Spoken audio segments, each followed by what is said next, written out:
4:45 p.m. Welcome back, folks. It's 4:45 here on KPRX. I've been on the air longer than usual, so I just had a quick drink of water. Thank you to everyone checking in and asking how I'm holding up. I'm doing fine, staying steady, and I'll be here as long as the station needs me. All right, let's get into the latest updates coming out of New York. 4:47 p.m. AP has issued a new bulletin. NYPD reports rising difficulty responding to multiple simultaneous neurological episodes in Midtown. That phrase tells us the pace of incidents hasn't slowed. And right after that, another AP line. Transit Authority urges commuters to avoid the city center due to severe delays. When transit warns the public to avoid the center of Manhattan, that means things are getting very tight operationally. With subways paused on several lines and buses rerouting, the evening commute is going to be challenging. 4:49 p.m. I'm going to take another sip of water. Talking this long dries you out fast. Okay, let's check Reuters. Emergency responders report ongoing difficulty restraining affected individuals due to extreme motor agitation. We've heard that term all day. Motor agitation. It means uncontrolled movement, not purposeful aggression. And here's another line. Some individuals display low or absent pain response during restraint. That is a serious neurological marker, but still a medical one.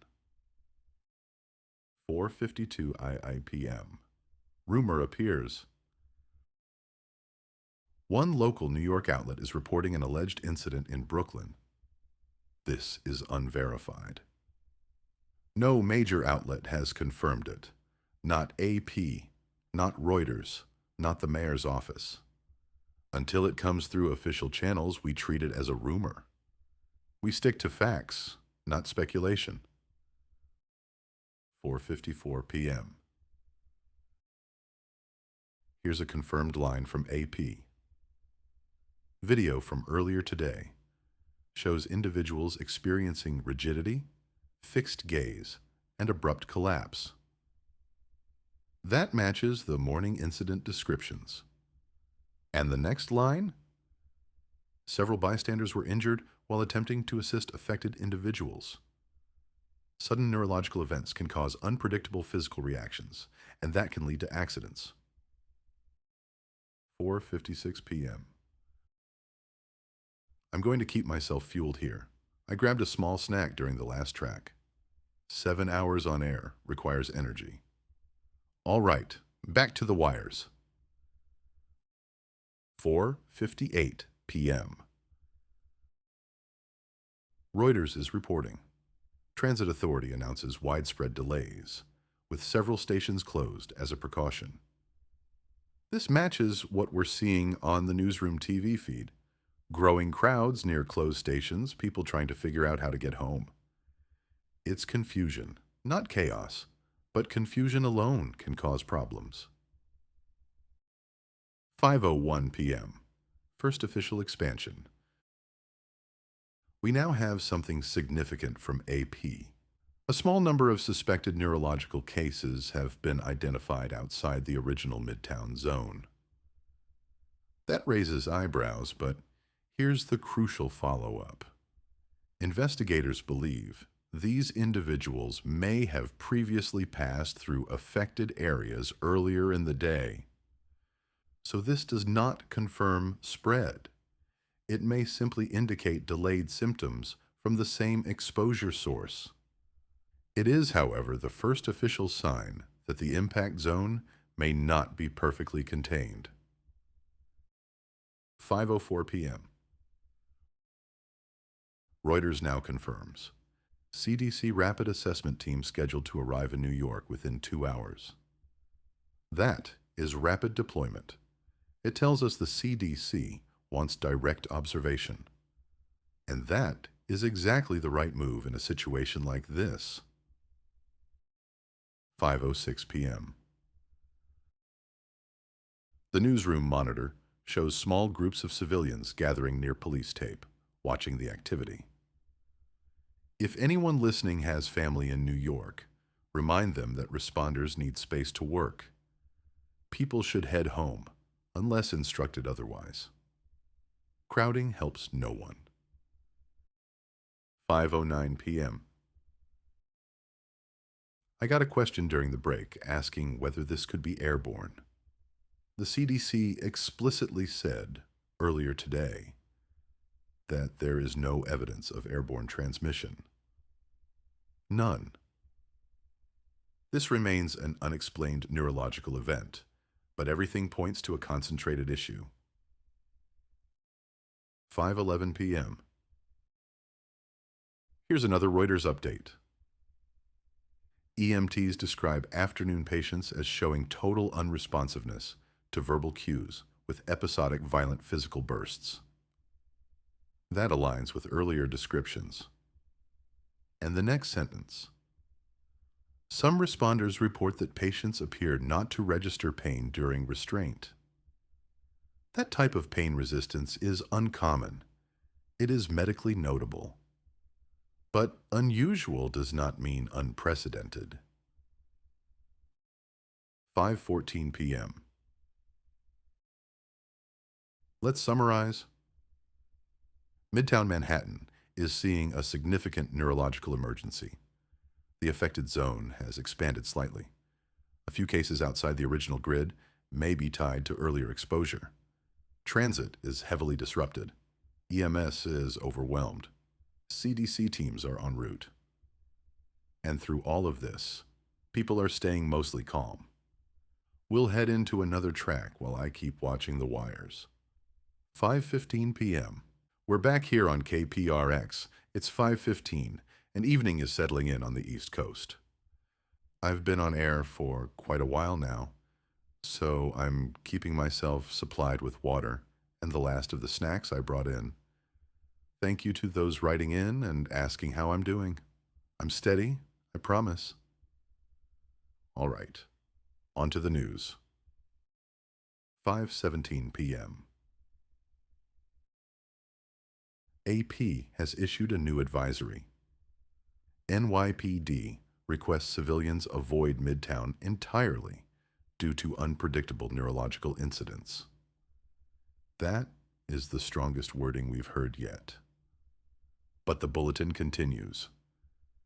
Authorities emphasize this is not a citywide emergency. So they're trying to hold the line on geography. 5:19 p.m. Reuters adds more detail. A limited number of neurological cases are under investigation in areas adjacent to Midtown. The word adjacent is doing a lot of work there. That could be 1 block away. And the bulletin clarifies. Investigators believe several affected individuals passed through Midtown earlier in the day. Still consistent with delayed onset from the same general area. Not confirmed spread. 5:21 p.m. Here's a short AP line. Hospitals outside Midtown are receiving redirected non-critical patients. That means hospital load balancing, something New York does very efficiently. But in combination with everything else, it marks sustained pressure on the system.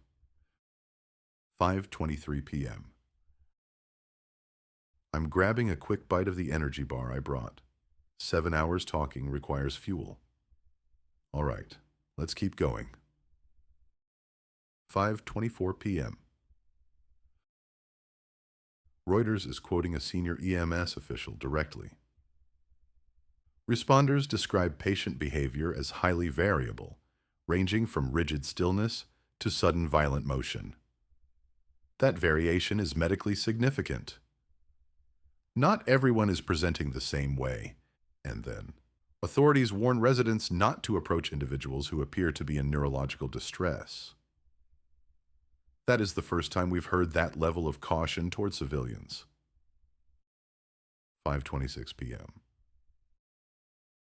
AP now confirms that the restricted Midtown zone has been expanded northward by several blocks.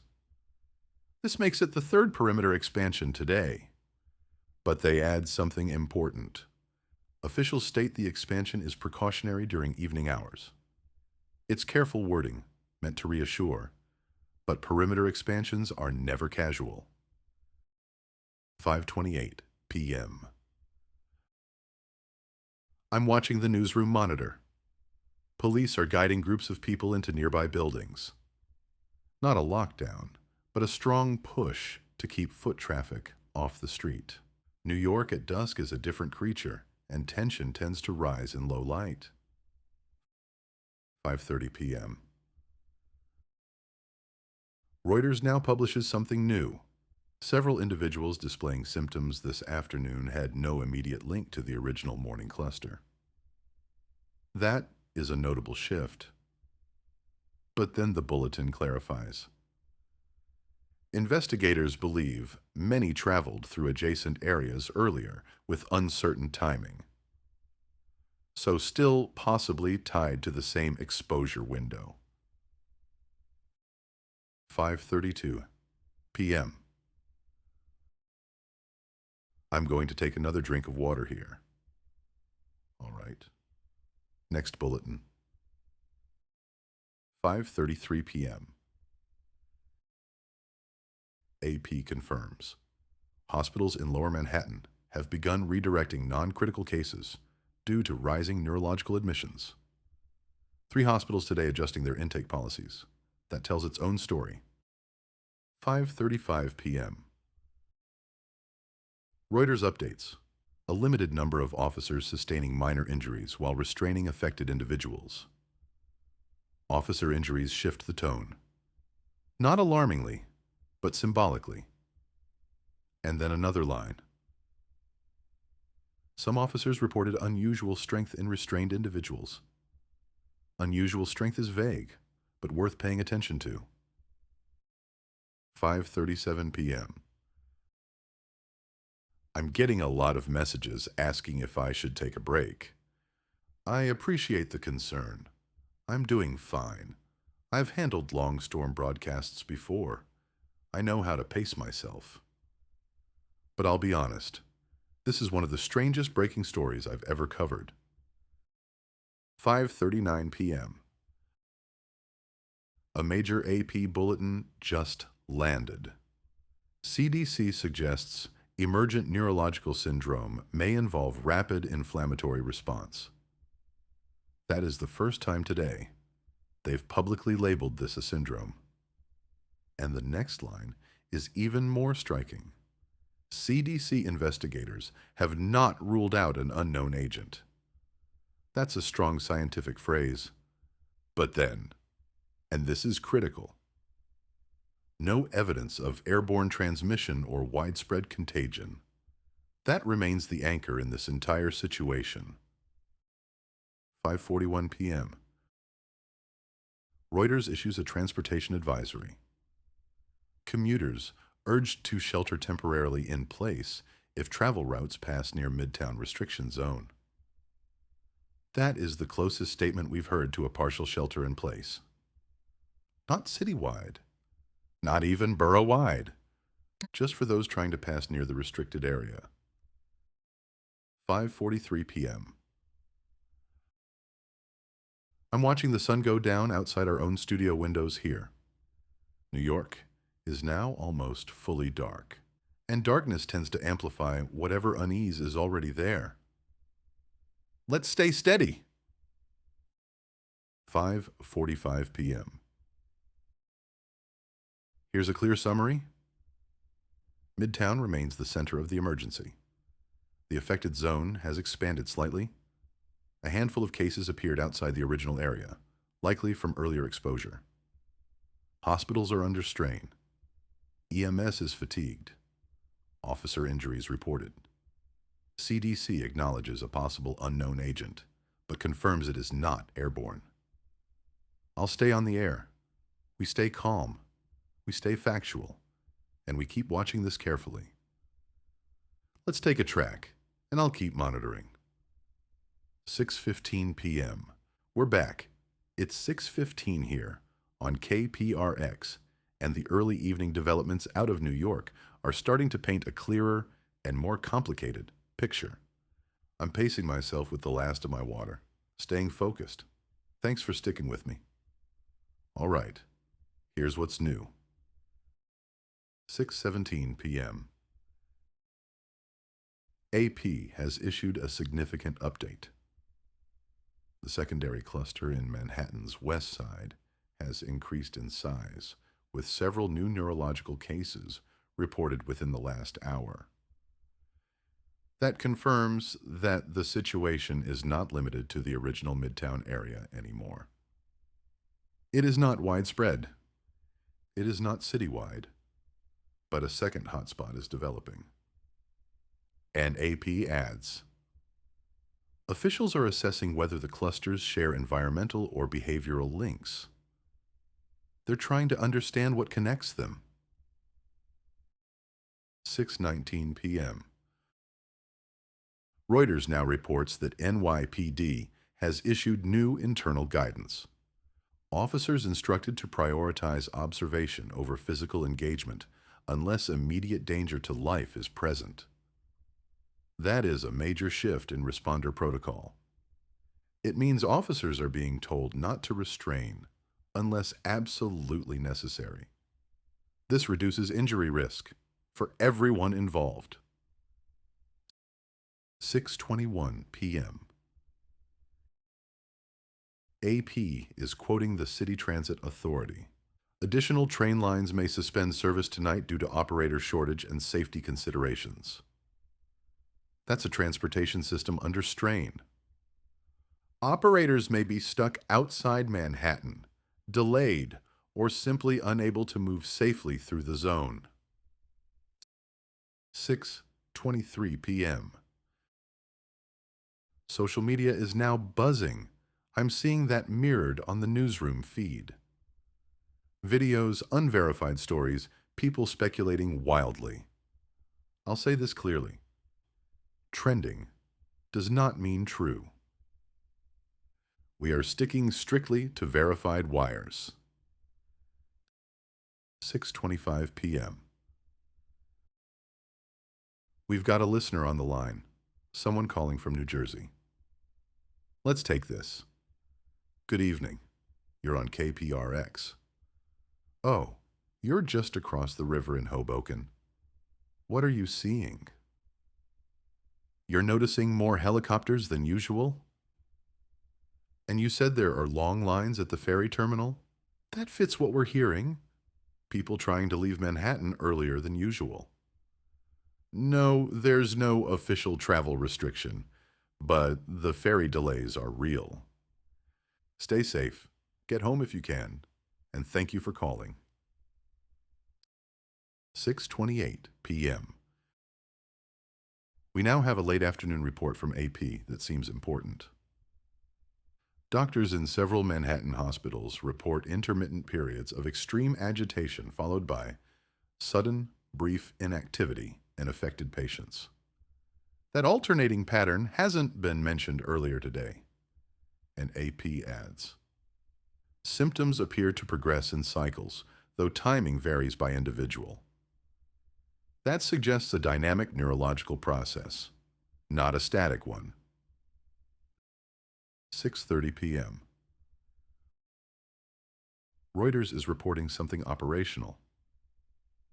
NYPD deploying additional lighting towers to the second cluster zone to aid nighttime response. Lighting towers are used for areas where responders expect activity. This doesn't mean escalation. It means preparation. 6:32 p.m. And now a statement from the governor's office. State emergency management describes the situation as fluid and dynamic, with evolving data and ongoing assessments. When officials start using the word dynamic, they're acknowledging that things may change quickly. That is not panic, it's honesty. 6:34 p.m. I'm going to take a drink of water here. Okay. All right. Another AP update. As some individuals in the secondary cluster showed initial symptoms without collapse, including fixed expression and delayed awareness of surroundings. That expands the symptom profile again. And AP adds this important line. Many affected individuals remained upright for several minutes before losing motor control. So collapse is not the first stage in every case. That's a noticeable change from this morning, 6:36 p.m. Reuters now provides insight from hospital staff. Medical teams are struggling to determine whether the episodes represent a toxic exposure, infectious process, or novel neurological trigger. That is the broadest diagnostic spectrum we've heard so far. And then, the lack of response to sedation remains the most troubling aspect for clinicians. That detail has been consistent all day. 6:38 p.m. There's now a confirmed statement from the CDC. CDC preparing additional communication for late evening as new field data becomes available.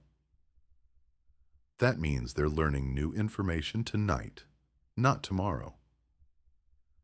We can expect another briefing or at least a written update later. 6:40 p.m. AP just published this advisory. Citizens in unaffected boroughs encouraged to remain indoors unless essential travel is required. That is the first advisory today aimed at the broader city. It's not a restriction. It's not an order. But it's a sign of citywide caution. 6:42 p.m. I'm hearing from multiple listeners that traffic is gridlocked across several bridges. People are trying to get home, and they're encountering checkpoints, diversions, and stalled public transit. That is exactly what can raise anxiety. Not the medical situation, but the feeling of being stuck. 6:44 p.m. One last Reuters note before we take a track. Some patients in the secondary cluster exhibited unusual eye movement patterns and failed to track visual stimuli. That is a strong neurological indicator. Eye tracking is fundamental. When it breaks, clinicians get worried. And then the final line. CDC is prioritizing ocular response data in its ongoing analysis. That tells us where their focus is shifting. 6:45 p.m. Here's the 30-minute summary. Second cluster confirmed, growing. NYPD adjusting engagement protocols. Businesses closing early due to transit breakdown. First reports of cyclical symptom patterns. Hospitals calling this a dynamic medical event. CDC preparing new evening communication. Citywide advisories beginning for the first time today. I'm staying right here. Let's get a track going while I continue to watch the wires. 6:45 p.m. We're back. It's 6:45 here on KPRX. If you're just joining us, this has been an unusually long shift for me, but I'm here and I'm staying focused. Night has now fully settled over New York, and the situation there is entering a different phase. 6:47 p.m. AP is reporting a change in how the city is operating. NYPD begins restricting access to several crosstown routes connecting the two affected Manhattan zones. This is not about sealing neighborhoods. It's about limiting movement between problem areas. They're trying to prevent overlap, confusion, and unnecessary contact. 6:49 p.m. Reuters now confirms something we expected but hadn't yet heard officially. Hospitals in Manhattan report neurological bed capacity nearing critical levels. That is a significant pressure point. When specialized beds fill up, care becomes slower, not worse, but slower. And in events like this, timing matters. 6:51 p.m. AP now adds.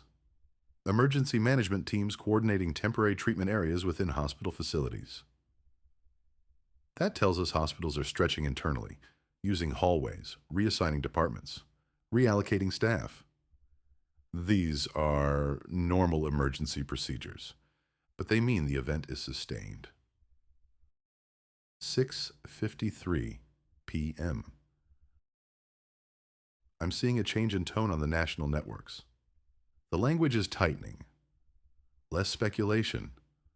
More await further instruction. And that usually happens when officials want the public to stop improvising. 6:55 p.m. Reuters is quoting a city emergency coordinator. We are transitioning from response to stabilization in certain sectors and escalation in others. That sentence says everything. One part of the city is steady enough to hold. Another part is not.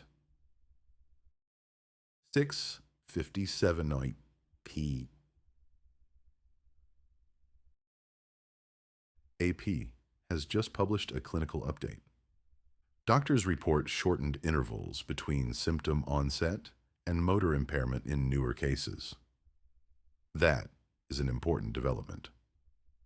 It suggests the condition is progressing faster in more recent cases. And AP adds this detail. Earlier indicators now include subtle facial immobility and delayed blink response. That's something clinicians watch very closely. 6:59 p.m. I'm taking another drink of water here. All right, continuing. 7 p.m. Reuters now reports a change in first responder strategy. EMS instructed to prioritize transport over on-site intervention for patients meeting new neurological criteria.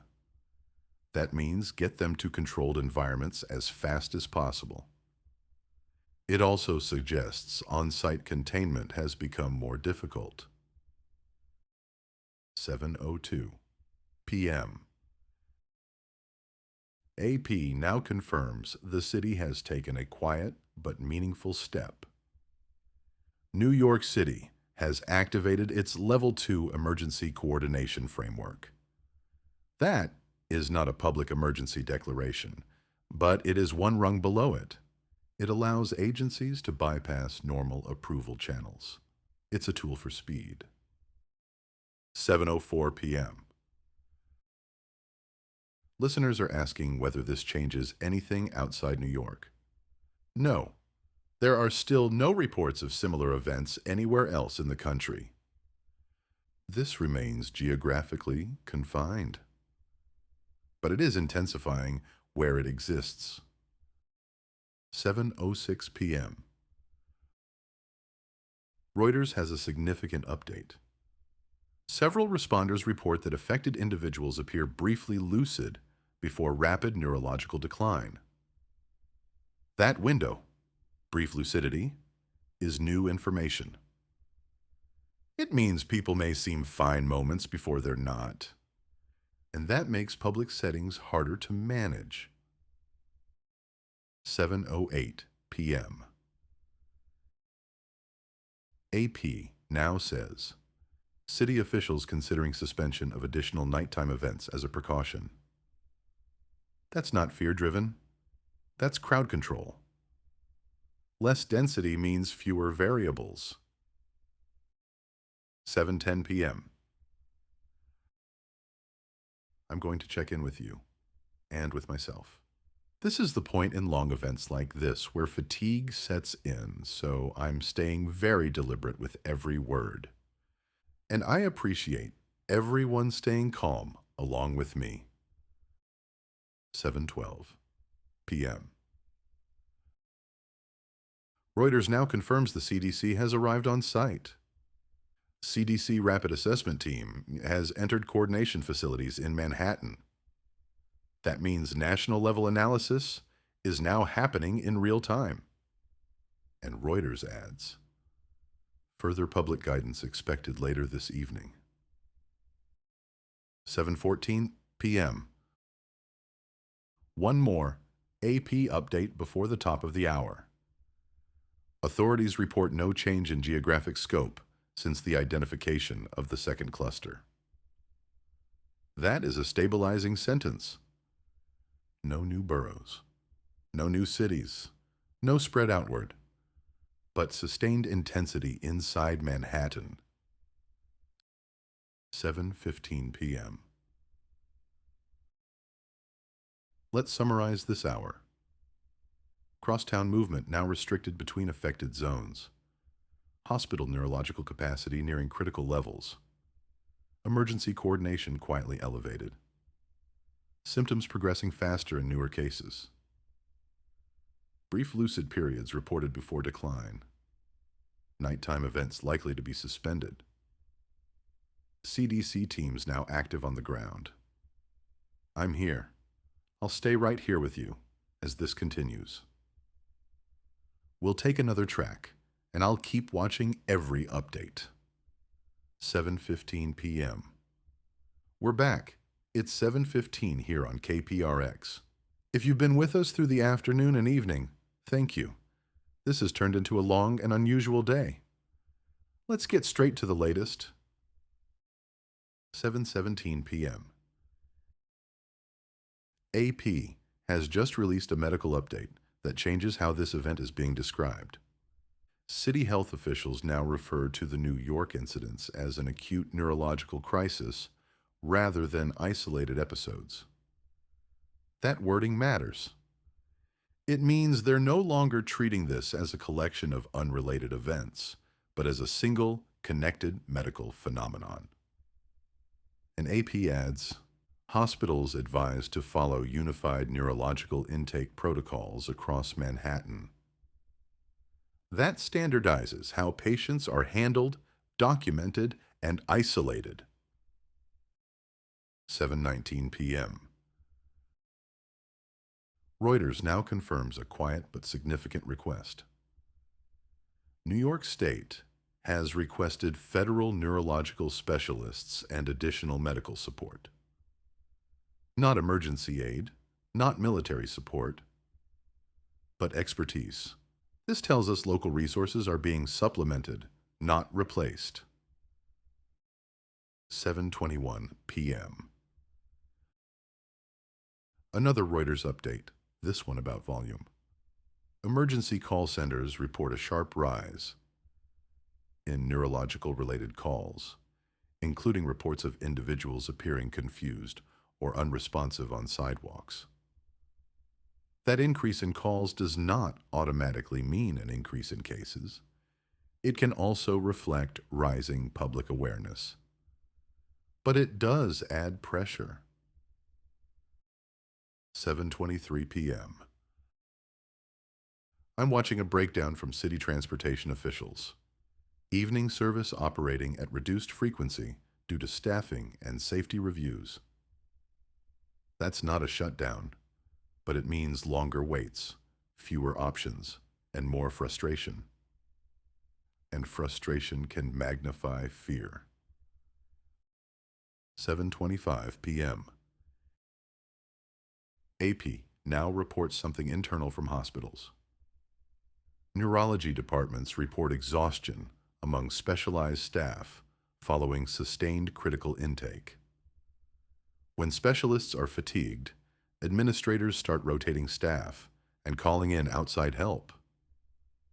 And that's exactly what we're seeing here. 7:27 p.m. Several listeners are asking whether schools or businesses will close tomorrow.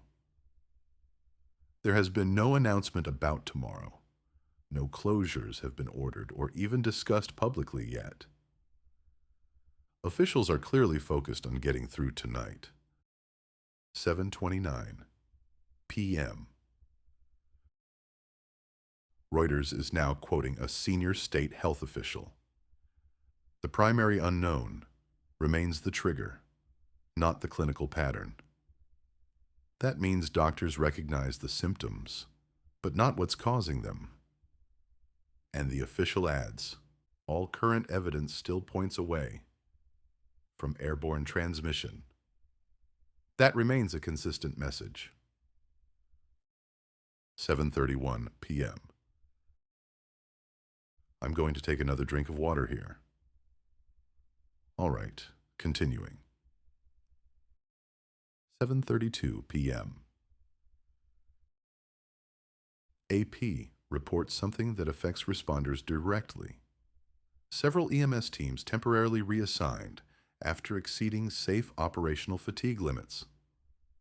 That means responders are being rotated out for their own safety. That's not failure. That's discipline. 7:34 p.m. Reuters now reports a development that's getting attention online. Videos circulating appear to show individuals abruptly ceasing movement before assistance arrives. Important note, those videos are not confirmed medical outcomes. They may show people who lost consciousness, were sedated, or were restrained. And officials are asking the public not to draw conclusions from clips. 7:36 p.m. AP has a short but important clarification. Authorities confirm no fatalities have been officially linked to the neurological crisis at this time. That matters more than anything else right now. No deaths, despite injuries, exhaustion, and strain. 7:38 p.m. Reuters reports the CDC is preparing a formal evening classification update. CDC officials reviewing whether to issue an interim syndrome designation. That means this could receive a formal name, even a temporary one. And naming something is the first step toward controlling it. 7:40 p.m. I'm checking messages from listeners in New York. People are describing a city that feels tense, but not chaotic. More quiet than usual, less movement, less noise. That kind of stillness can be unsettling in a place that's never still. 7:42 p.m. AP now reports. City officials instruct agencies to prepare for extended overnight operations. That confirms this isn't resolving quickly. But it also confirms expectation. They're planning ahead. 7:44 p.m. One last Reuters update for this segment. No confirmed cases reported outside New York City. That line has not changed all day, and that consistency is important. 7:45 p.m. Let's take stock. The incident is now officially described as an acute neurological crisis. Federal medical specialists have been requested. Emergency calls are rising, adding strain.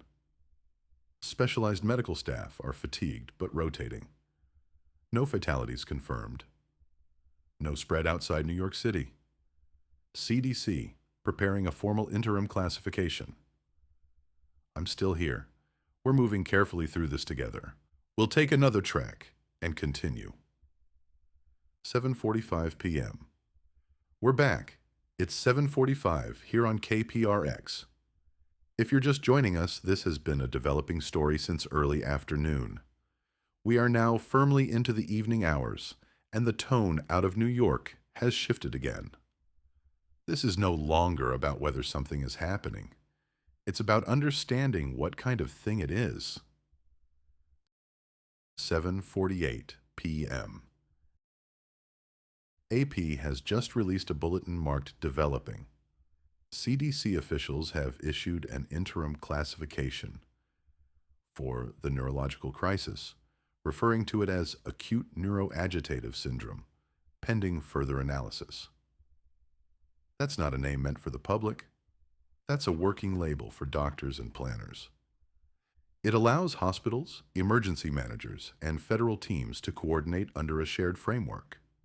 And AP adds, officials emphasize that the classification does not imply contagion or airborne transmission.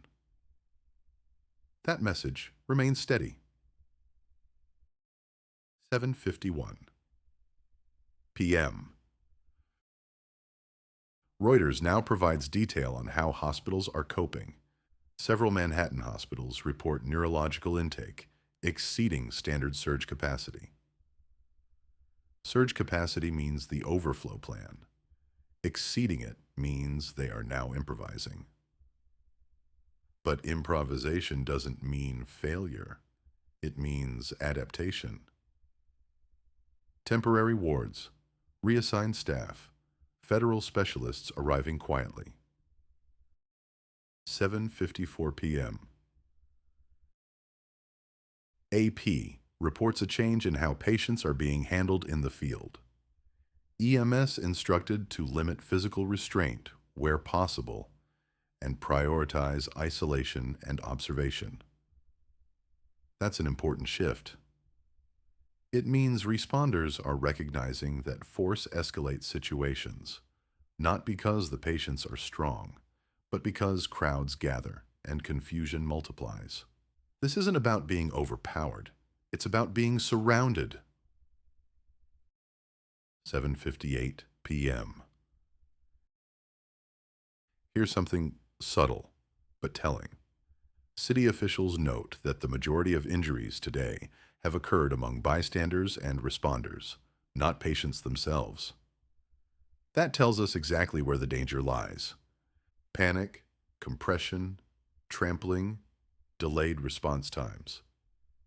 Crowds are the risk multiplier, not the individuals experiencing symptoms. 8:02 p.m.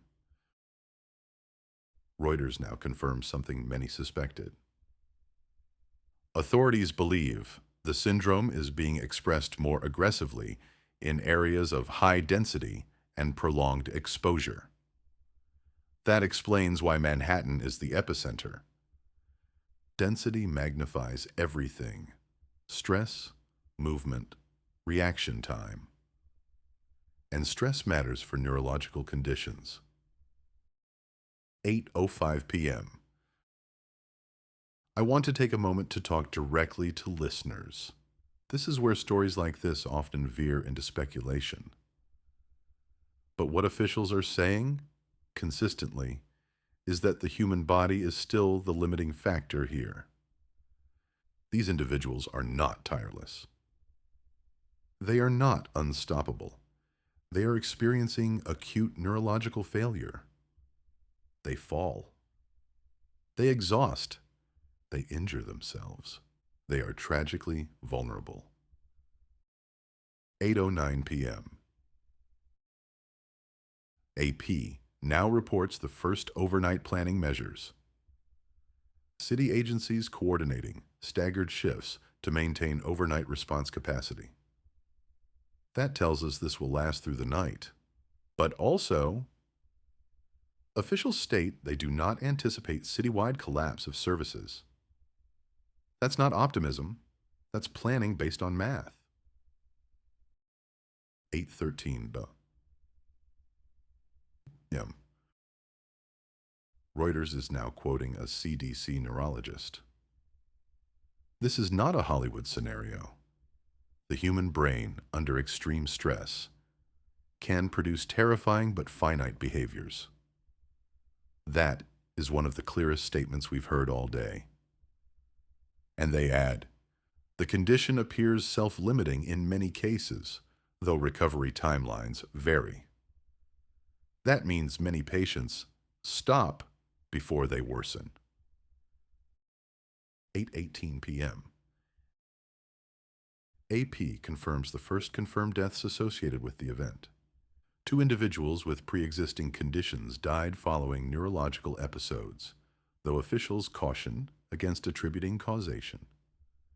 No sensational language, no inflated numbers, just reality. These were medically fragile individuals caught in an extraordinary moment. And that distinction matters. 8:22. Reuters reports something important about containment. Authorities note a slowdown in new cases within the original Midtown zone over the last hour. That's the first hint of stabilization. The second cluster remains active, but not accelerating. This is what a plateau looks like. 8:26 p.m. I'm getting messages asking about the future, whether this spreads west, whether it reaches places like Colorado. Right now, nothing suggests that. What we are seeing is a condition that thrives on density, confusion, and delay. And those are things we can control. 8:30 p.m. AP reports a noteworthy behavioral change. Public response increasingly characterized by avoidance rather than panic. That's a big deal. People going home. Staying put, not crowding.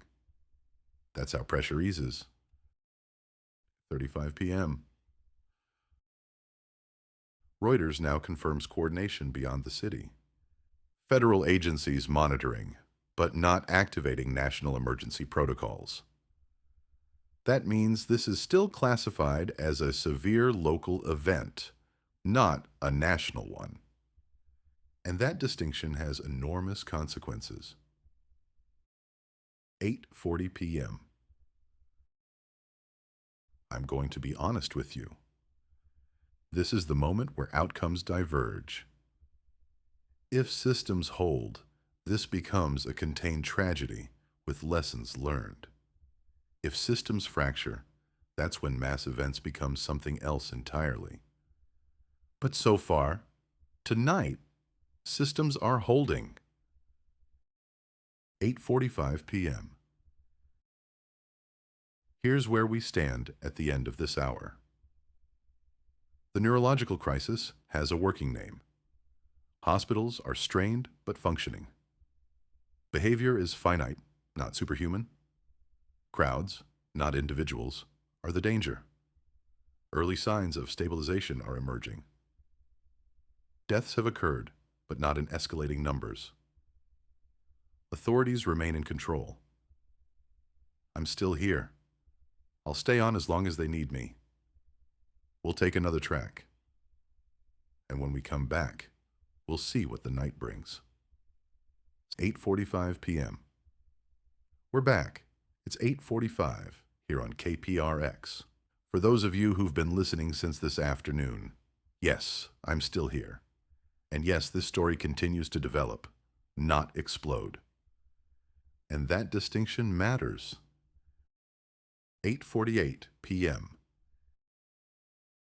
AP has released a longer form analysis piece, and this one fills in gaps we didn't have earlier. Medical experts suggest the syndrome causes episodic neurological collapse rather than continuous hyperactivity. That aligns with everything responders have described today. These are not people running endlessly. They surge, they falter, they stop. And AP adds this critical detail. Patients experience significant metabolic slowdown during inactive phases. That explains how this condition can persist. A slowed metabolism reduces caloric demand. The body consumes less, but still operates poorly, unpredictably, but longer than expected. 8:52 m.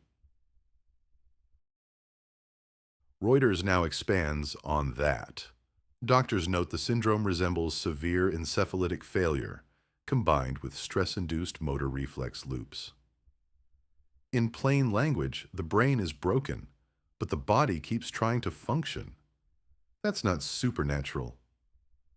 That's tragic biology. And it means these individuals don't simply collapse and stop existing.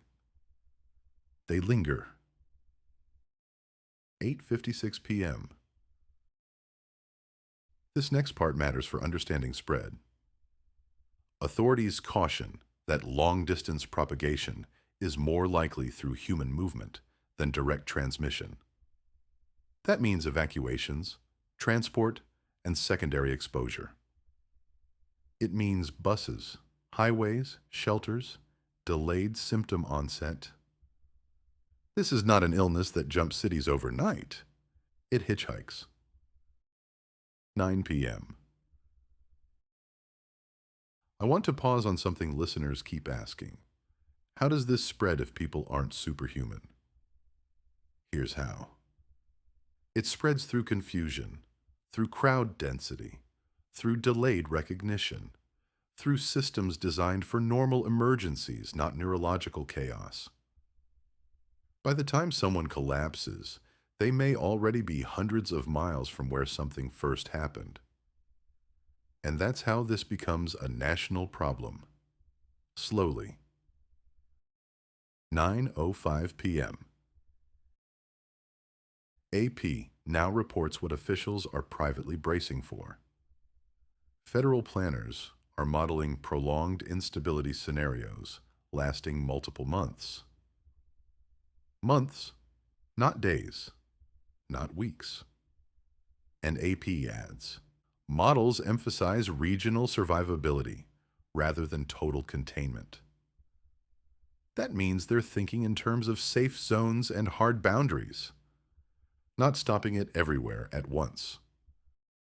9:09 p.m. Reuters now brings in geography. Colder regions expected to experience significantly reduced case mobility during winter months. That is critical information. Neurological impairment plus freezing temperatures is a bad combination for uncontrolled movement. Cold slows nerve conduction. It stiffens joints. It drains already low metabolic reserves. In cold environments, time works against the condition. 9:14 p.m. And this is where things get personal for me. I've lived in cold places most of my life. I know what sustained winter does to healthy bodies, let alone damaged ones. Cold doesn't need to kill you to stop you.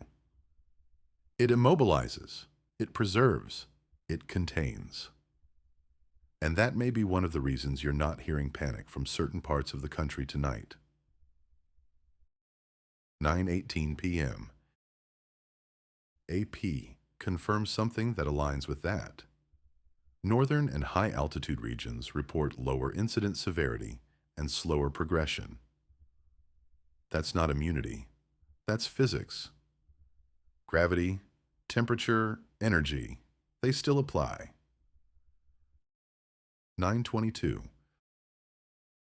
Reuters now reports quietly on strategy. Defense and emergency planners are reviewing historical responses to mass mobility biological events. That tells us something important. They're not thinking about panic eradication. They're thinking about shape. How does a mass move? How does it slow? How do you redirect without engagement? And most importantly, how do you wait it out when possible? 9:27 p.m. AP releases a sober assessment. Officials emphasize that aggressive confrontation is unlikely to be the primary solution. That makes sense. These are human bodies. Fragile ones. The danger isn't strength. It's numbers, compression, unpredictability. Running headlong into crowds would cost lives unnecessarily. 9:31 p.m. I want to address something else. Some of you are already jumping to end-of-the-world scenarios. But what I'm hearing from planners tonight is something different. They're talking about containment corridors, environmental barriers, seasonal advantages. This is not extinction math. This is logistics. 9:36 p.m. Reuters provides one more forward-looking note. Officials anticipate a future shift from reactive containment to coordinated reduction operations. That's a careful phrase. Not eradication. Not extermination. Reduction. Step by step. Zone by zone, when conditions favor humans, not crowds. 9:40 p.m. Let me be very clear. This does not end tomorrow, but it also does not end humanity. Biology has limits, logistics have weaknesses, and winter is coming to half the continent. Time is not neutral here. 9:45 p.m. At the end of this hour, here's what matters. The condition is biologically explainable and finite. Individuals can persist for long periods, but not indefinitely. Spread relies on human systems, not superhuman traits. Cold regions naturally suppress mobility. Strategic planning is already shifting toward long-term control. This will be fought with patience, geography, and discipline. I'll stay with you. We'll keep watching how this unfolds. Calmly, we'll take another track. 9:45 p.m. We're back on the air. It's 9:45 here on KPRX. If you've been with us, you know this story hasn't resolved. It's just slowed enough to leave space for questions. And tonight, there are more questions than answers. 9:48 p.m. AP has issued a brief update, notable mostly for what it doesn't say. No new public advisories issued by New York City health officials at this time. That tells us something. It means officials don't yet have a clear next step to communicate. They're still processing what they've already learned. 9:51 p.m. Reuters now reports from inside emergency coordination. Officials describe the situation as stable, but unresolved. Stable but unresolved is not a comforting phrase. It means the system isn't collapsing, but it also isn't improving. 9:54 p.m. I want to talk about what we're not seeing. No new boroughs, no new cities, no declarations, no sirens escalating. But that absence isn't clarity. It's waiting. 9:58 p.m. A P released a short medical note just minutes ago. Physicians report uncertainty regarding progression timelines for the neurological condition. That matters a great deal. If you don't know how fast something moves, you don't know how to get ahead of it. 10:01 p.m. Reuters now adds something subtle. Officials caution that the current lull may reflect delayed reporting rather than actual decline. That's a hard sentence. It means the system could be behind the reality on the street. 10:04 p.m. I'm getting messages from listeners in New York saying the city feels strange, quieter than usual, subdued, like everyone's holding their breath. That's not fear yet. That's uncertainty. 10:08 p.m. AP has just published a note about data problems. Incomplete patient histories complicating analysis of potential exposure patterns. That means doctors don't know where this began. No single building, no single event, no obvious trigger. And without that, everything stays hypothetical. 10:12 p.m. I want to slow this down for a moment. What we are watching is not chaos. It's institutions doing what institutions do when something doesn't fit known models. They stall. They double-check. They argue quietly behind closed doors. 10:16 p.m. Reuters now reports that internal disagreements are surfacing. Officials differ on whether the condition represents a medical anomaly or an emerging public safety issue. That split matters. If it's medical, doctors lead. If it's safety, police and emergency management lead. And right now, no one's fully in charge. 10:20 p.m. AP adds something else. Authorities decline to speculate on worst-case scenarios. That's not dismissal. That's discipline. Speculating publicly when you don't know causes panic. 10:24 p.m. I'm going to be honest here. This is the most uncomfortable phase of any crisis. Not when things explode, not when there's a clear enemy, but when nobody can yet explain what's in front of them. 10:28 p.m. Reuters now reports from hospitals again. Some patients show minimal progression after initial episodes, while others worsen unpredictably. That inconsistency is paralyzing for planners. It means you can't confidently predict tomorrow based on today. 10:32 p.m. I'm getting a lot of listener questions asking the same thing. Why isn't anyone saying more? Because saying the wrong thing now would be worse than saying nothing. Once words go out, they can't be pulled back. 10:36 p.m. AP confirms the evening is being treated as an observation window. Officials report overnight monitoring prioritized over immediate intervention changes. They're watching patterns, tracking rhythms, waiting to see if midnight brings change. 10:40 p.m. I want to remind everyone listening of something important. No curfews, no lockdowns, no national emergency, no spread beyond New York City. All of that remains true, for now. 10:43 p.m. Reuters ends this hour with a sentence that sticks with me. Officials caution that the next phase of the situation has not yet revealed itself. That's a heavy thing to carry into the night.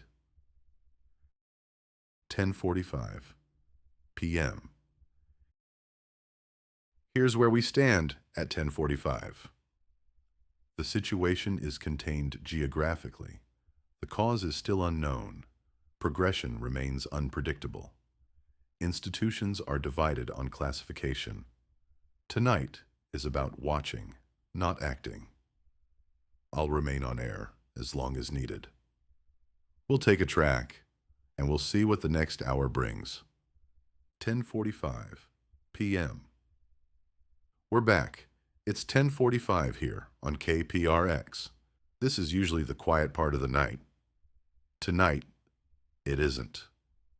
What's changing now isn't the number of updates. It's the tone of them. 10:48 p.m. AP has just issued a bulletin marked urgent for coordination. City officials report significant lag between incident occurrence and emergency response in several Manhattan zones.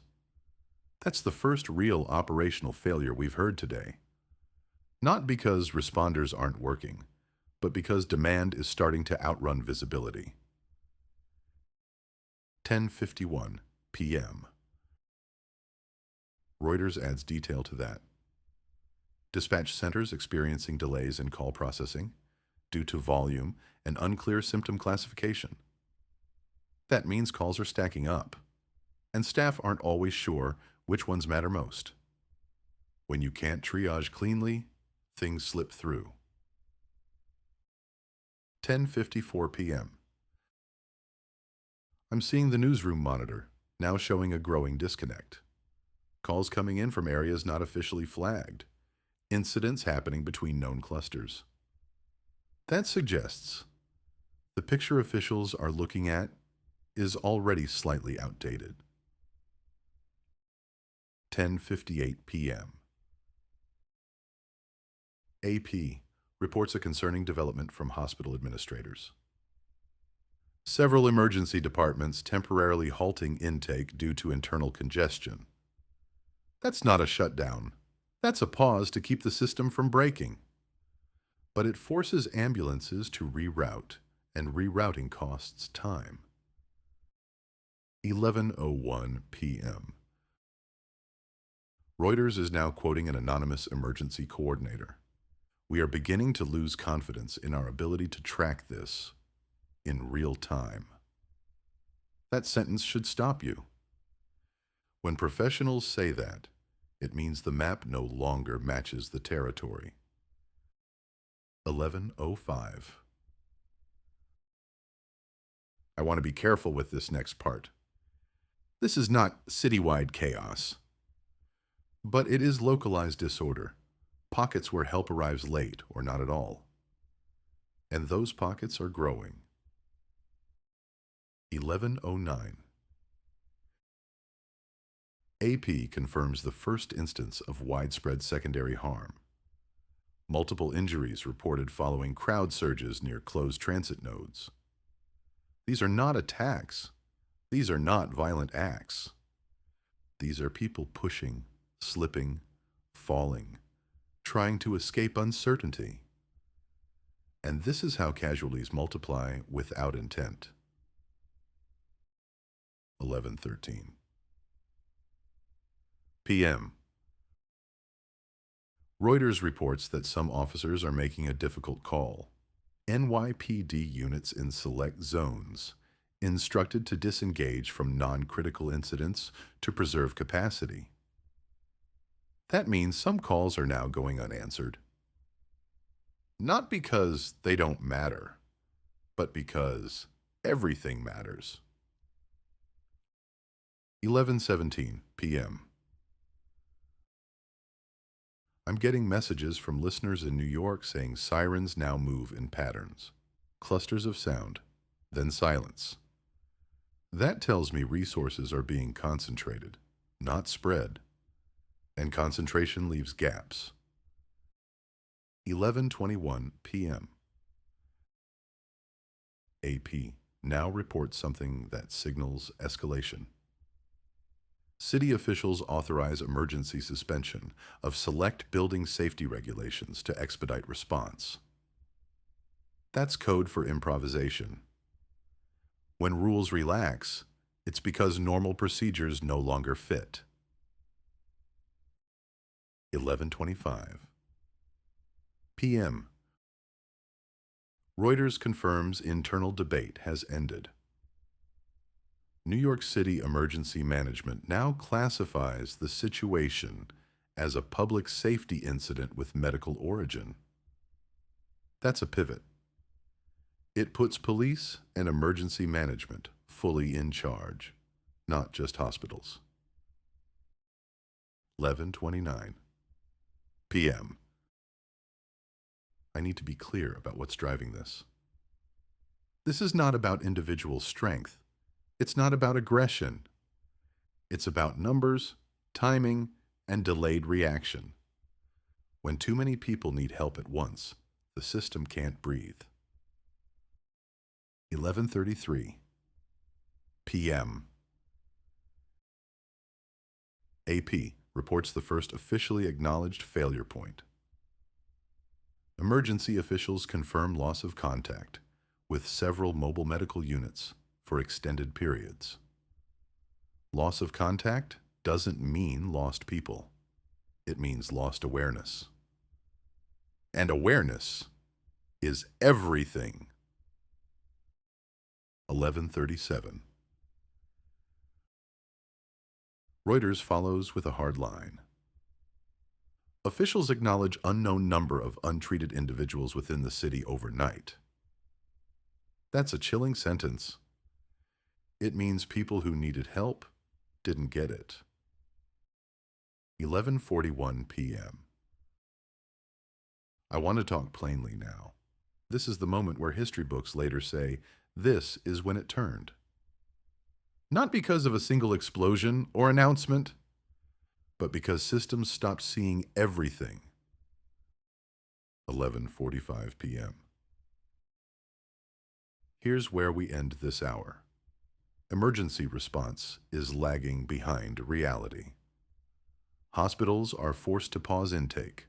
Crowd movement is causing secondary casualties. Police are disengaging from lower priority calls.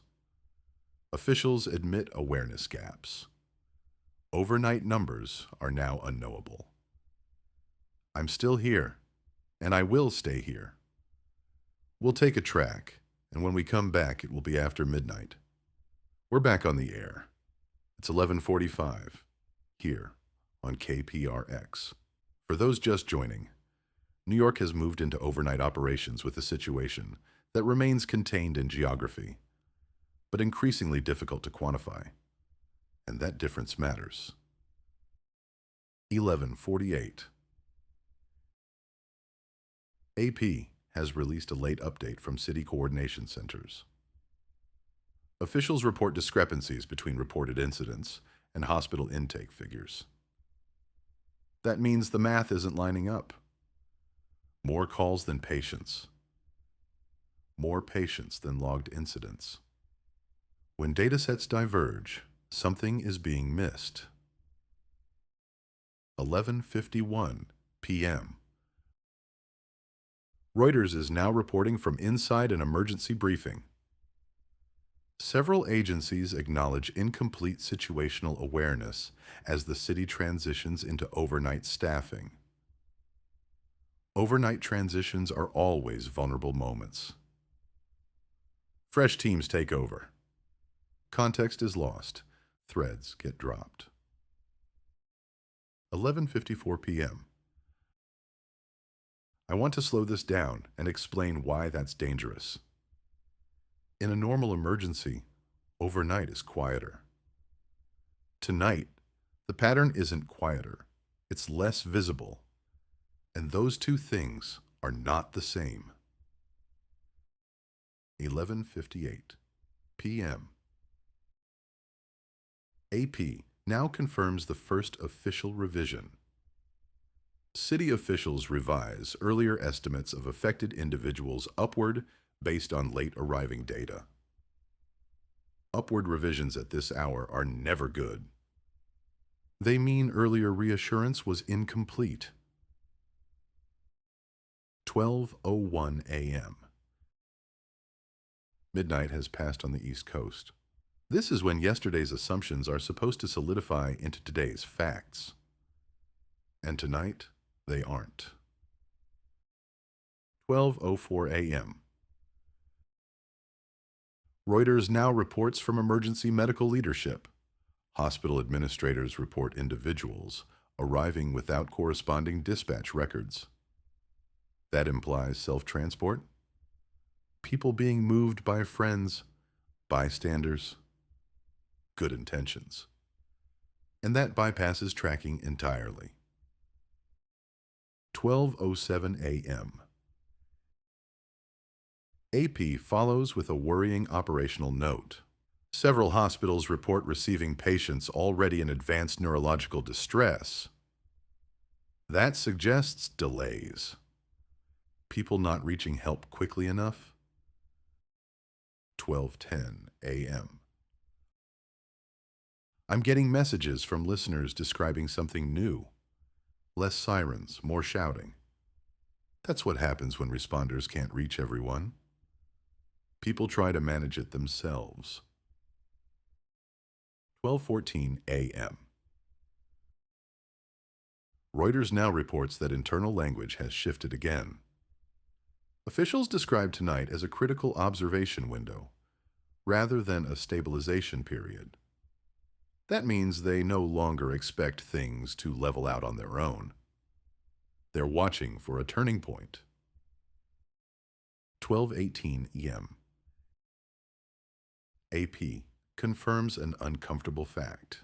Authorities acknowledge an unknown number of individuals currently experiencing neurological symptoms outside clinical settings. That sentence should sit heavy. It means people inside apartments, vehicles, stairwells, unseen. 12:22 a.m. Reuters now reports a structural strain. Emergency call centers report rising hang-ups and disconnected calls. People calling, not getting through, hanging up, trying again. That clogs the system further. 12:26 a.m. I want to be direct. This is how chaos begins, quietly. No single explosion, no announcement, just systems losing resolution. 12:29 a.m. AP has released a short but significant confirmation. City officials approve expanded use of auxiliary emergency facilities overnight. That means traditional capacity is no longer enough. Gyms, community spaces, anywhere with floor space. 12:33 a.m. Reuters reports friction on the ground. First responders report difficulty securing scenes as bystanders crowd incidents. That's not malice. That's fear and confusion colliding. 12:37 a.m. I'm seeing more messages from New York now. People asking if they should sleep. That question alone tells you where we are.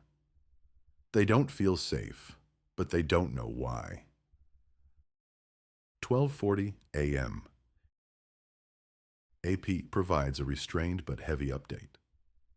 Officials acknowledge that accurate case counts are not currently possible. That is the line you never want to cross. When you can't count, you can't plan. 12:43 a.m. Reuters adds one final sentence before the hour. Emergency managers anticipate a difficult morning. Not a bad morning, a difficult one. Language tightens when confidence erodes. 12:45 a.m. At 12:45, here is the reality. Incident numbers no longer align. Hospitals are receiving untracked patients. Unknown cases exist outside clinical reach. Dispatch systems are strained. Auxiliary facilities are opening quietly. Officials admit accurate counts are impossible. I'm still here, and I'm not going anywhere. We'll take a track and continue into the early morning hours. 12:45 a.m. We're back. It's 12:45 here on KPRX. For those just tuning in, New York is moving through the overnight with mounting uncertainty and thinning visibility. This hour is about what slips through. 12:48 a.m. AP has released a coordination note. Emergency managers identify multiple locations with sustained unmet medical need. That phrase, unmet medical need, is the cleanest way to say help isn't arriving everywhere. These are not single incidents. They are clusters. 12:51 a.m. Reuters now reports field-level reality. Responders describe areas where patient discovery occurs hours after initial symptom onset. Hours matter with neurological distress. Late discovery changes outcomes. 12:54 a.m. I want to mark what's different now. Earlier tonight, delays were minutes. Now they're measured in blocks. And blocks add up. 12:57 a.m. AP confirms the first formal acknowledgement of mass casualty pockets. Officials designate several sites as mass casualty locations under city protocol. That classification triggers resource triage. It also means some areas will wait longer by design. 1 a.m. Reuters reports coordination strain. Agencies report difficulty maintaining perimeter control around emerging casualty sites. When perimeters fail, scenes blur. Care slows. Crowds swell. Records break. 1:03 a.m. I'm seeing a new pattern described by hospital staff. An increase in arrivals presenting with dehydration, hypothermia, and blunt trauma alongside neurological symptoms. That tells us people are being found late, outside, on stairs, in transit. This is secondary harm compounding primary illness. 1:06 a.m. AP publishes a transport update. Ambulance turnaround times exceeding safe operational targets. When vehicles can't clear, the backlog accelerates. That's arithmetic, not opinion. 1:09 a.m. I need to underline something. No single cause explains what's happening now. It's delay plus density plus fatigue. When those overlap, outcomes worsen fast. 1:12 a.m. Reuters reports a quiet policy shift. Non-critical nighttime complaints temporarily deprioritized citywide. That means fewer doors answered, fewer checks made. And that creates blind spots. 1:15 a.m. AP adds a clinical note that's troubling. Clinicians report diminished effectiveness of supportive care when presentation is delayed. That's expected and still painful to hear. Time loss can't be recovered. 1:18 a.m. I'm getting messages from New York listeners describing buildings organizing informally. Neighbors checking doors, text groups forming, people staying awake. That's adaptation, not panic. 1:21 a.m. Reuters reports responder fatigue reaching limits. Multiple units report exceeding continuous duty guidelines. When guidelines are exceeded, errors follow. Not because of effort, but because of humans. 1:24 a.m. AP confirms an escalation in documentation. Medical examiners increase overnight staffing in anticipation of higher caseloads. That sentence carries weight.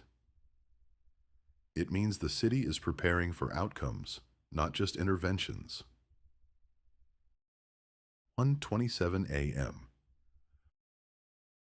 Reuters reports communication strain.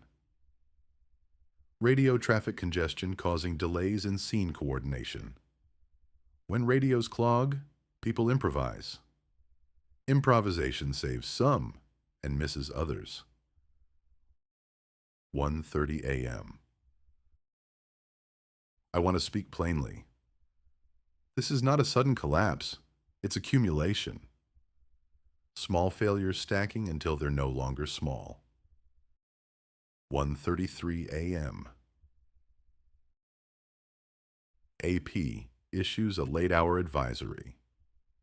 Residents urged to remain inside overnight unless immediate assistance is required. That is the clearest behavioral guidance yet. Stay put.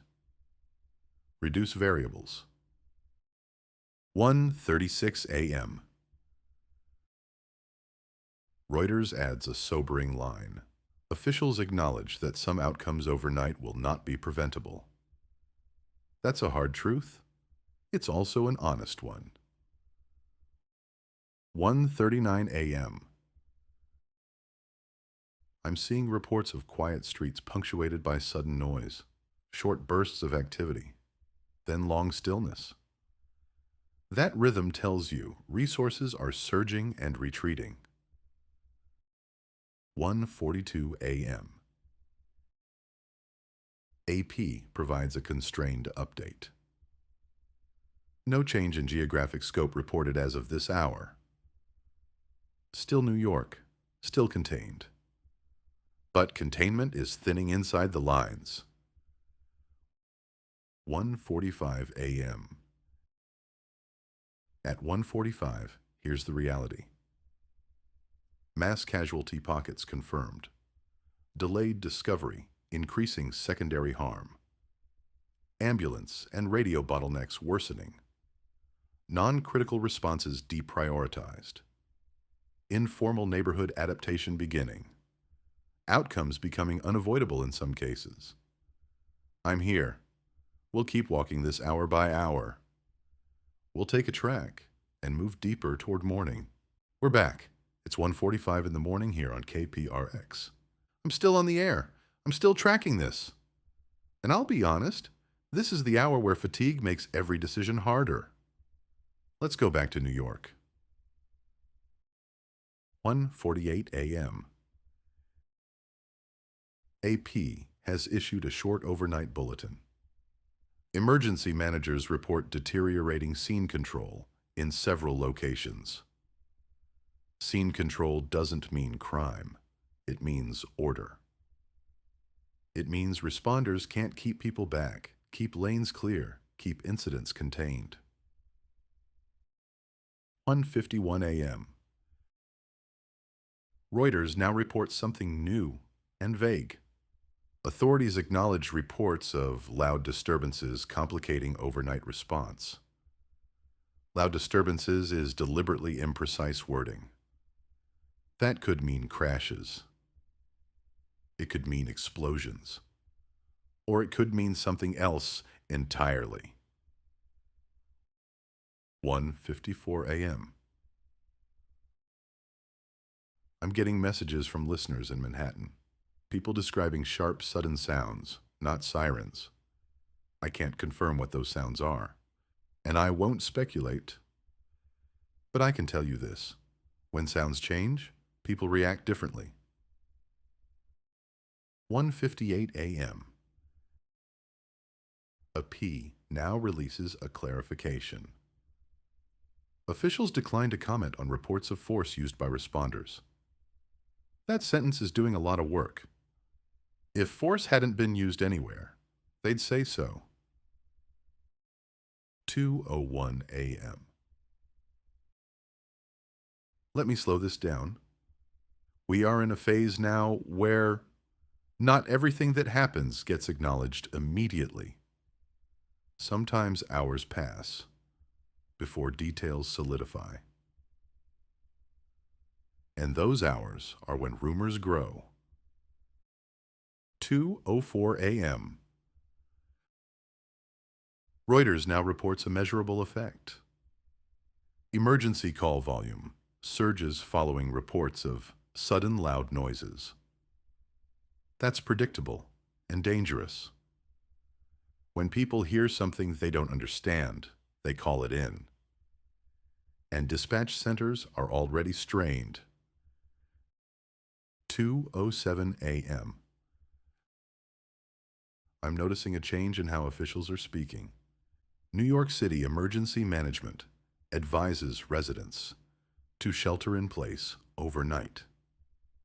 That's stronger than what we've heard before. They're no longer saying avoid travel. They're saying stay where you are. 2:11 a.m. AP reports that hospitals are reacting. Several facilities temporarily restrict entry points following reports of nearby disturbances. That means hospitals are locking down. When hospitals lock down, access slows even further. 2:15 a.m. I need to say something plainly. This is the moment the night changes character. Up until now, fear has been abstract. Tonight, it becomes sensory. People hear things. They don't know what they are. And imagination fills the gaps. 2:18 a.m. Reuters releases another short line. Police units in select areas report engaging to protect themselves and civilians. That is the closest thing to confirmation we're going to get right now. It doesn't say how. It doesn't say where. But it tells you something crossed a line. 2:22 a.m. I'm seeing confusion online explode. Claims of active shooters, claims of riots, claims of military involvement. None of that is confirmed. But the fear is real, even if the stories aren't. 2:26 a.m. AP issues an advisory aimed at media. Outlets urge to avoid speculation regarding law enforcement actions. That means reporting has consequences right now. Words move crowds. 2:29 a.m. I want to acknowledge the human toll. Responders are exhausted. Citizens are confused. Patients are waiting. And nobody has the luxury of sleep. 2:32 a.m. Reuters confirms escalation without details. Additional law enforcement resources deployed overnight to support overwhelmed areas. That usually follows one thing: loss of local control. 2:36 a.m. I'm getting messages asking if this means the city is under attack. No, this isn't an attack. It's something far harder. Systems colliding with something they don't understand. 2:39 a.m. AP reports that radio traffic has changed. Encrypted communications expanded across multiple city agencies. That reduces transparency, but increases coordination. For the public, though, it sounds like silence. 2:42 a.m. I need to take a breath here. This is one of those moments broadcasters train for, and hope never comes. When you're live, and you know more is happening than you can say. 2:45 a.m. At 2:45 in the morning, this is where things stand. Scene control failing in multiple locations. Unconfirmed but credible reports of force used. Sudden loud noises triggering panic. Emergency calls overwhelming dispatch. Hospitals restricting access. Public told to shelter in place. I'm here. I'm staying with you through this. We'll take a track and move toward 3 o'clock. We're back. It's 2:45 here on KPRX. I'm still here. If my voice sounds different, that's because it is. This story doesn't pause just because the city is supposed to be asleep. 2:48 a.m. Before we get to the wires, I want to explain something. I worked in New York radio for a long time before coming west. I still know people there.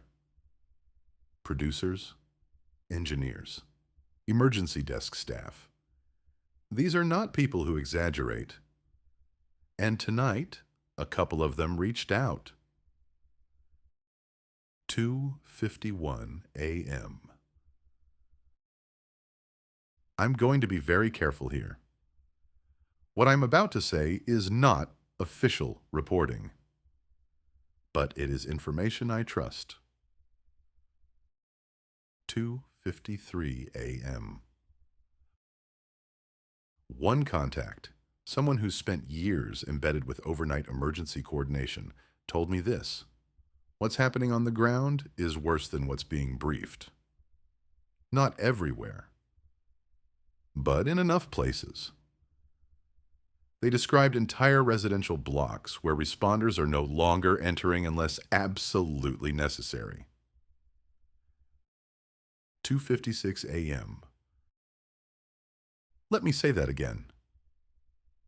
Entire blocks, temporarily, being avoided. Not abandoned, but deemed unsafe to enter with limited staffing. This is not because of violence. It's because every unit sent into those areas doesn't come back quickly. 2:59 a.m. I want to connect that to what Reuters just reported. Authorities acknowledge selective withdrawal from high-risk response zones to preserve operational capacity. That line makes a lot more sense now. 3:02 a.m.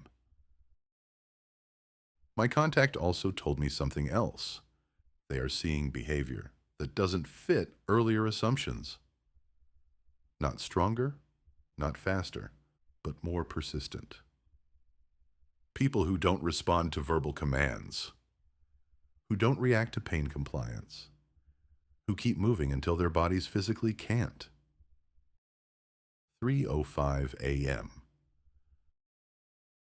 That explains why Reuters just issued this. Less lethal options reported as increasingly ineffective in several overnight encounters. That's not something agencies admit lightly, and it leaves very few alternatives when responders are cornered. 3:08 a.m. I'm getting a lot of messages asking if this means the police are now clearing areas. No. There is no clearing. There are moments of self-defense, and those moments echo. 3:11 a.m. AP has just confirmed what listeners have been hearing. City officials acknowledge isolated instances of firearm discharge by police during overnight operations. That confirmation is hours late and deliberately vague. They don't say how many. They don't say where. But once it's acknowledged, the city hears it differently. 3:14 a.m. My contact used a phrase that stuck with me. This isn't an outbreak anymore. It's a behavior event. That means controlling space, not treating illness. And space is harder to control than patience. 3:17 a.m. Reuters now reports a compounding problem. Multiple residential buildings report internal lockdowns due to disturbances in stairwells and common areas. That's where fear multiplies. When something happens inside your building, there's no perimeter. 3:20 a.m. I need to pause here. This is the first time tonight where I feel like we're behind the story. Not because reporting is failing, but because reality is moving faster than language. 3:23 a.m. AP reports hospitals are adapting. Facilities initiating strict intake prioritization, focused on survivability. That's triage in its hardest form. It means not everyone will be treated first. And that's a line no city wants to cross. 3:26 a.m. Reuters now adds something deeply concerning. Officials acknowledge that overnight fatalities may exceed preliminary projections. That's as close as they'll come right now. No numbers, just a warning. 3:29 a.m. My contact sent one last message. Morning is going to be bad, not because it gets worse, but because we finally see how bad the night was. 3:32 a.m. I want to be very clear to everyone listening. This isn't a zombie movie moment. There are no heroes charging crowds. There are exhausted responders trying to survive their shifts. There are civilians making bad choices because they don't understand what's happening. 3:35 a.m. AP now reports city leadership is preparing a pre-dawn statement. Officials to address media before daybreak. That means they expect daylight to change public perception. And it will. 3:38 a.m. I'm taking another breath here. This is the longest continuous broadcast I've done in years. And this is the heaviest. 3:41 a.m. Reuters closes this hour with a stark line. Emergency managers anticipate significant reconciliation of overnight data at first light. That's when the truth lands. 3:45 a.m. At 3:45 in the morning, here's what we know. Trusted sources confirm reality on the ground is worse than briefings. Selective withdrawal from entire blocks is occurring. Less lethal methods are failing in close encounters. Police have discharged firearms in isolated incidents. Residential buildings are self-locking. Hospitals are moving into survival-based triage. Morning will reveal what the night hid. I'm here. I'll stay with you into dawn. We'll take a track, and then we'll see what light brings. We're back. It's 3:45 here on KPRX. I'm still on the air.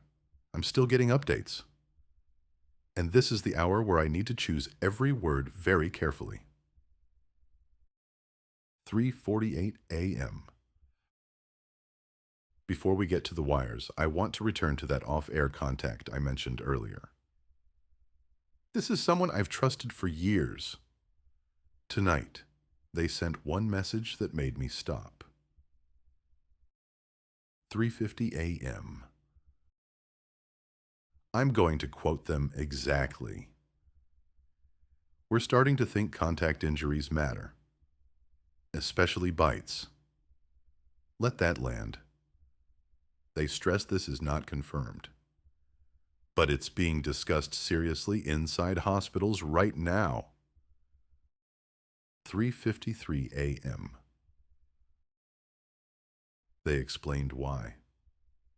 Doctors are noticing a pattern. Patients bitten during earlier incidents who seemed fine for hours, returning later with neurological symptoms. Not everyone. Not immediately, but often enough to raise alarms. 3:56 a.m. This lines up with what AP just published. Hospitals report an increasing number of secondary presentations among previously discharged individuals. That sentence didn't stand out earlier, but now it does. 4 a.m. I want to be very clear. There is no official confirmation of transmission by biting, but there is enough concern that hospitals are changing behavior.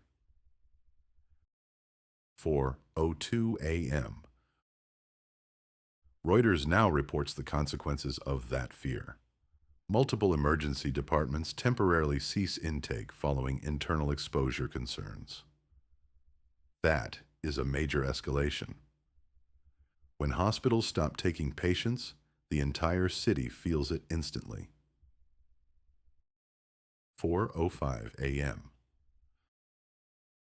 My contact confirms what that means on the ground. They said several hospitals are no longer functional as treatment centers. Not overwhelmed, not busy. Closed to new neurological cases. 4:08 a.m. That's not collapse everywhere, but it's enough. When even one major hospital steps back, others absorb the shock, and that domino falls fast. 4:11 a.m. AP now uses language I've been dreading. Hospital administrators describe conditions as unsustainable. That word has weight. It means staffing can't keep up. Protective procedures are breaking. Fear is entering the equation. 4:14 a.m. Reuters adds a direct confirmation. Several facilities report internal staff exposure and precautionary quarantines. That's how hospitals collapse, from the inside. When staff can't safely work, care stops. 4:17 a.m. I want to connect this to the streets. When ambulances leave hospitals with patients still inside, something has gone very wrong. And that's what I'm being told is happening in parts of the city. 4:20 a.m. AP now confirms diversion orders. City EMS initiates widespread hospital diversion protocols. That means ambulances don't even try certain doors anymore. They drive. They wait. They hope. 4:23 a.m. My contact shared one more detail. They said staff are beginning to barricade internally, not from violence, but from uncertainty. Which patients are safe, which aren't? No one knows. 4:26 a.m. Reuters now reports a consequence. Emergency departments advise remaining staff to avoid physical contact wherever possible. That's almost impossible in emergency medicine, but fear makes people try. 4:29 a.m. I need to pause here. This is the moment I think the night truly broke the system. When hospitals stopped being a refuge. 4:32 a.m. AP issues a pre-dawn advisory. City officials urge residents to seek medical care only if absolutely necessary. That's not advice you give lightly. It means capacity is gone. 4:35 a.m. Reuters confirms leadership is alarmed. Emergency management officials describe hospital capacity as the primary failure point overnight. They're saying it out loud now. 4:38 a.m. I'm going to say something difficult. If this condition can be passed through biting, even rarely, then tonight explains itself. Close contact. Crowds. Confined spaces. That's how patterns form. 4:41 a.m. AP reports daylight is approaching. Officials preparing to reassess citywide operations at first light. That reassessment is going to be brutal, because the numbers will finally settle. 4:45 a.m. At 4:45 in the morning, here's the truth as best we know it. Trusted sources report bite-linked exposure is being investigated. Hospitals are failing before street control collapses. Entire emergency departments have stopped intake. Staff exposure and quarantine are accelerating shutdowns. Ambulance diversion is widespread. Officials are now urging people to avoid hospitals. I'm here. We'll face morning together. We'll take a track, and we'll see what daylight reveals. We're back. It's 4:45. Here, on KPRX. If you've stayed with me through the night, thank you. This is the hour where the silence breaks. 4:48 a.m. AP has just released a dawn prep bulletin. Authorities acknowledge an increase in firearm discharges by police during overnight operations. That sentence is explicit in a way we have not heard before. It doesn't say reports, it says acknowledge. 4:51 a.m. Reuters now adds the critical qualifier. Police officials state that all firearm use has been defensive in nature. That matters.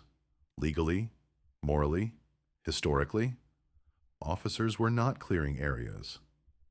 They were responding to immediate threats. And those encounters were close. 4:54 a.m. I'm getting messages from New York listeners describing something new. Short bursts, echoes between buildings, then sirens, if they can get through. That sound changes how a city behaves. Gunfire doesn't just injure, it moves people. 4:58 a.m. AP reports an operational consequence. Multiple emergency calls categorized as shots fired overwhelm dispatch channels. When dispatch fills with gunfire calls, medical calls wait. That's not policy. That's capacity. 5:01 a.m. Reuters now provides clarity from police leadership. NYPD confirms officers have discharged weapons to prevent being overrun in several incidents. That phrase, prevent being overrun, is stark. It tells you these were moments of physical jeopardy. Not control. Survival. 5:05 a.m. I'm going to say this plainly. No department trains for what's happening right now. Crowds that don't respond to commands. Individuals who don't stop when injured. Spaces where retreat isn't always possible. And that leaves terrible choices. 5:08 a.m. AP now confirms secondary effects. Reports of civilian stampedes following gunfire incidents increase injury totals. This is how fear multiplies damage. Not from bullets, from movement. 5:11 a.m. Reuters adds hospital context. Emergency departments report surge in trauma cases unrelated to ballistic injury. Falls, crush injuries, head trauma. The city is hurting itself. 5:14 a.m. My contact confirms what that looks like behind the scenes. They told me officers are exhausted, shaken, some shaken badly. They didn't sign up to fire on civilians in medical distress. But they also didn't sign up to die in stairwells. 5:18 a.m. AP publishes an important clarification. Officials stress that firearm use remains rare relative to total contacts. That statement is true and misleading. Rare doesn't mean insignificant. Each incident sends shockwaves far beyond the block. 5:21 a.m. Reuters reports a growing pattern. Residents report self-imposed lockdowns following overnight gunfire. Doors bolted, lights off, phones silenced. People responding not to instructions, but to fear. 5:25 a.m. I need to take a moment. I'm feeling the weight of this hour. There are nights you narrate, and then there are nights that mark you. 5:28 a.m. AP reports the city's acknowledgement is widening. Officials concede that overnight conditions included active danger to responders in multiple districts. That's an admission. And it sets precedent. 5:31 a.m. Reuters adds a final layer. Police confirm use of lethal force where officers faced imminent loss of control. That's as close to justification as we'll hear today. No celebration, no confidence, just necessity. 5:35 a.m. I want to address something I'm already seeing online. This is not a war zone. This is a city failing to absorb shock fast enough. And that distinction matters. 5:38 a.m. AP issues a dawn advisory. Officials urge residents to remain indoors as assessments continue. That's the strongest guidance yet. They're not asking. They're urging. 5:41 a.m. Reuters closes with a heavy line. Morning briefings expected to include acknowledgement of overnight fatalities. That's the sentence no one wanted. 5:45 a.m. At 5:45, as daylight approaches New York, here's the truth. Police have used lethal force defensively in multiple incidents. Gunfire is now widely heard and confirmed. Dispatch systems are overwhelmed by shots fired calls. Panic-driven injuries are rising. Hospitals are collapsing under medical and trauma load. The city enters dawn, wounded and afraid. I'm here. I'll stay with you as long as I can. We'll take a track, and then we face morning. 5:45 a.m. We're back. It's 5:45 here on KPREX. Daylight is breaking over New York. And daylight has a way of stripping language down to what it really means. 5:48 a.m. AP confirms the mayor will address the city shortly. New York City mayor scheduled to deliver pre-6 a.m. statement from City Hall. When leaders speak this early, it's because the day can't be delayed. 5:51 a.m. Before that happens, Reuters reports preliminary overnight figures. Officials acknowledge dozens of fatalities associated with overnight incidents, with numbers expected to rise. Associated is doing a lot of work there. It means medical episodes, crowd injuries, delayed care, and defensive encounters, all folded together. 5:54 a.m.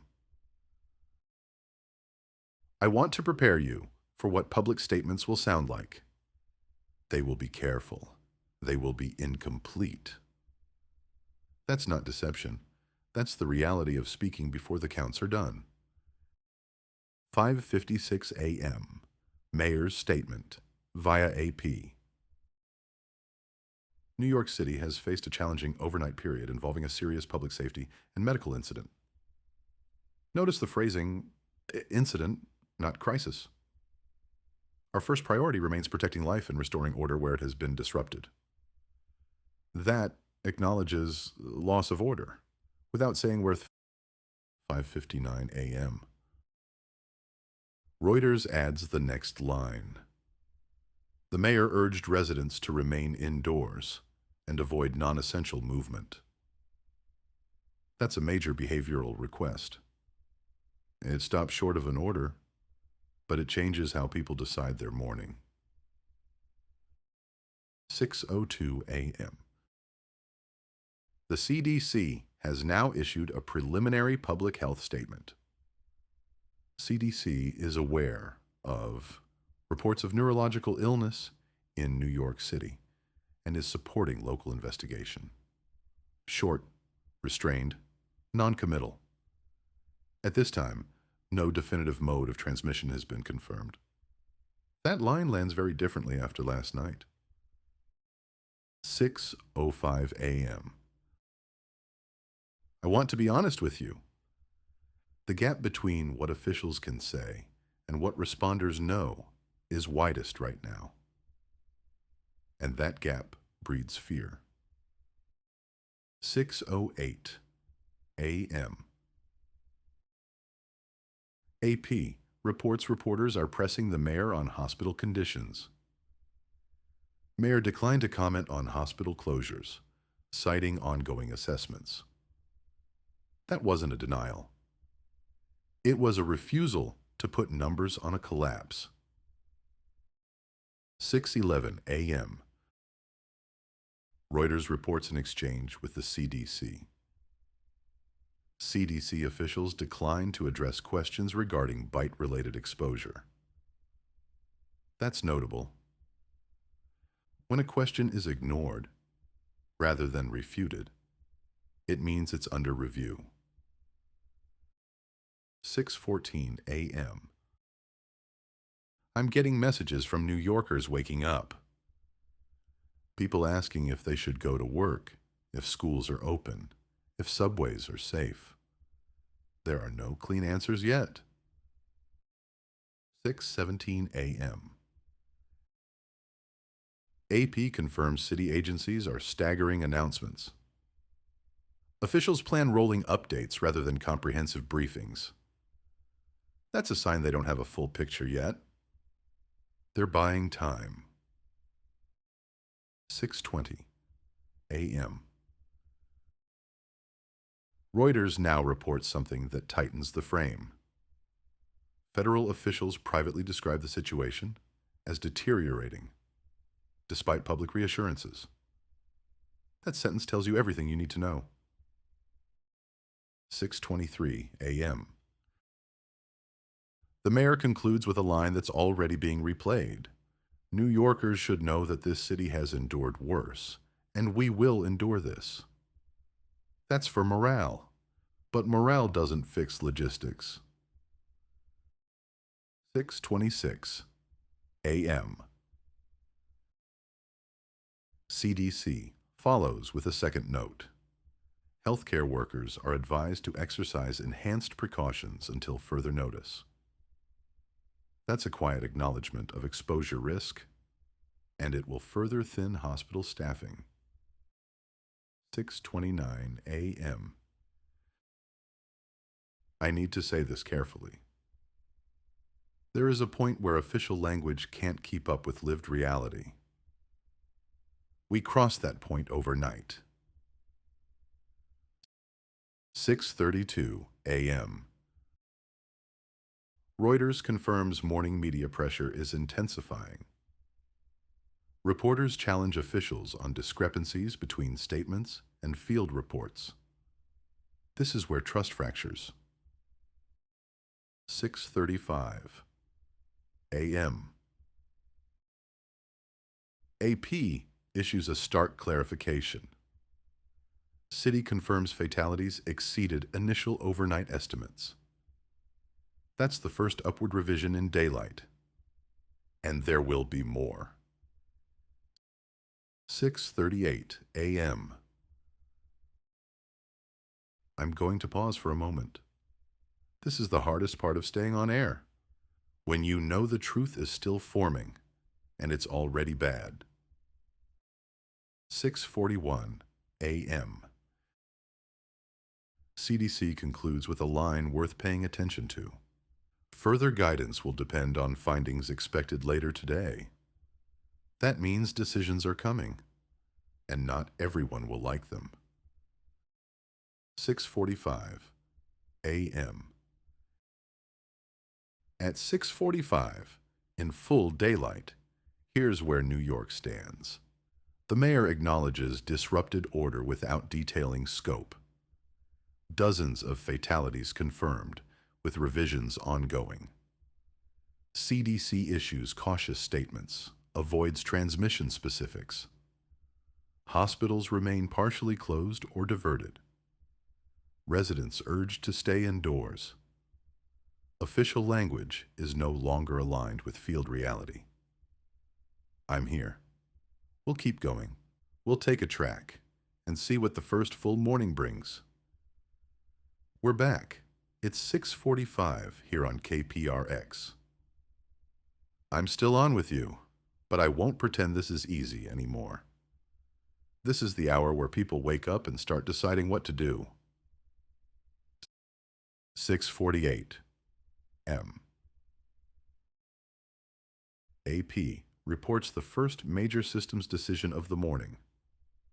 New York City schools will remain closed today, pending further assessment. That takes millions of people off the streets and keeps millions at home. It's containment through pause. 6:51 a.m. Reuters adds a second decision. Select subway lines suspended indefinitely due to safety concerns. That's where movement gets redirected, not stopped. Buses fill. Cars clog. Sidewalks tighten. 6:54 a.m. I'm seeing an immediate reaction. People aren't panicking yet, but they are moving. And movement is the most dangerous thing right now. 6:58 a.m.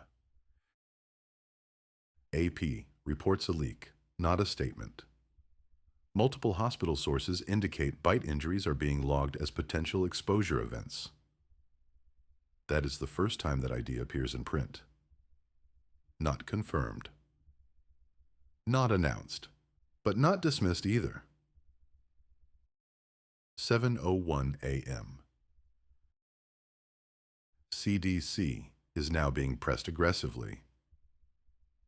CDC declines to comment on bite-related transmission, stating investigation is ongoing. Declining isn't denial, and the public hears the difference. 7:04 a.m. I'm getting messages from New Yorkers saying the sidewalks are fuller than they should be. People trying to leave, trying to check on family, trying to get answers that don't exist yet. 7:08 a.m. Reuters reports the first evacuation behavior. Traffic volumes increase sharply on outbound routes from Manhattan. That's the moment planners dread. When individuals act rationally and create irrational outcomes. 7:11 a.m. AP now confirms numbers we were waiting for. Officials revise confirmed fatalities into the low hundreds. That's no longer an overnight incident. That's a mass casualty event. 7:14. I need to pause. I've been awake for a very long time, and I want to keep doing this right. 7:16. Before I step away briefly, here's what matters most.